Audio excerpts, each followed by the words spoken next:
All right, hello everyone. Here we are, hole number 9, setting up. Typically in the past I've been able to go sniper here. So that's what we're going to do. Oh man, I'm going to be one short of my pin chest. I'm going to have to make sure that I forfeit this one. Try my hardest to not qualify.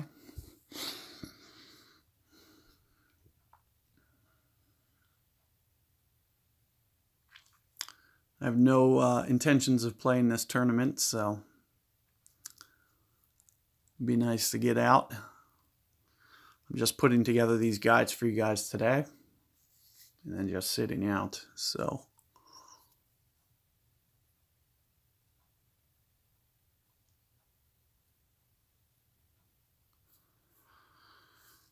let's take a look here. This is actually a very easy wind. This is probably the best wind that they could have set up for us. Not only for the first shot, but the second shot as well. You might see just a little bit of elevation off the tee box, so I'm thinking maybe +5, +10%, somewhere in that, off the tee.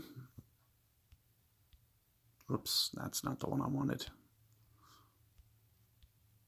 This one's the one I wanted. 10.6. Pretty much a side wind. 9.5 rings. I don't try to force the issue here. We're going to play this relatively conservative. I only like to get it maybe just a little bit past the shadow there. And, you know, aside from this, it looks like maybe about 9-ish rings. I'm probably about 90% club. So I'm just going to kind of split the distance here. 9-ish rings. Keep in mind that I'm moving down to lower ground, so you might want to just underplay. But with the wind effect, I don't expect to need any curl or anything.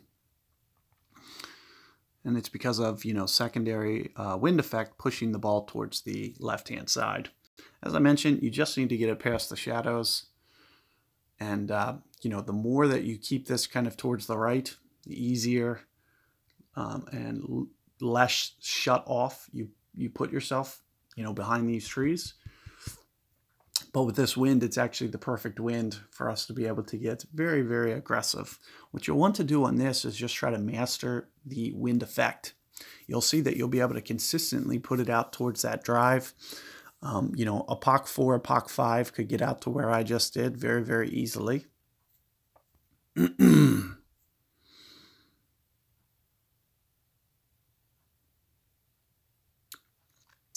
And what you'll want to focus on is just this second shot. What I try to do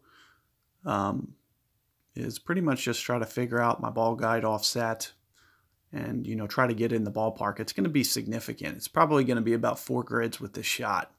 It's going to be very, very large adjustment for the amount of offset that you'll need. You'll see we are up towards max a bit. 11.7, maybe just fractionally into the wind, up towards mid. Max club here. 11.7, wrong club. 12.4 rings plus the offset. And I try to keep it below 5 bars.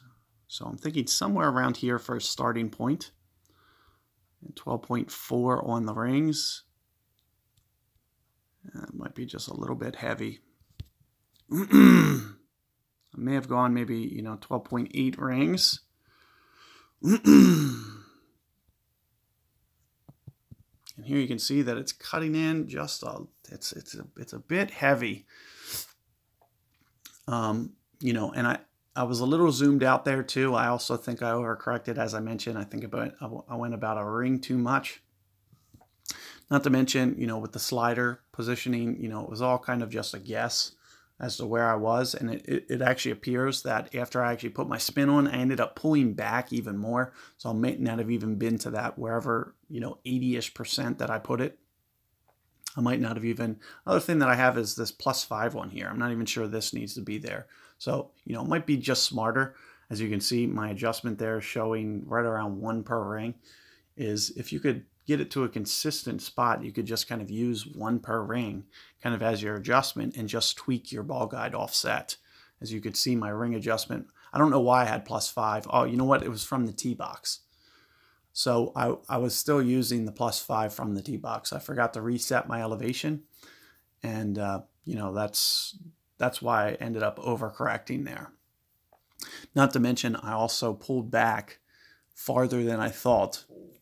You know, this slider positioning, probably it showed maybe like 85%, and I think I ended up actually, after seeing where the spin was and where my land zone was, I probably pulled back even more than that. It was probably into the 70s or right around 70%, as opposed to where I was originally thought I was going to be able to set up with my ball guide, that I just wasn't.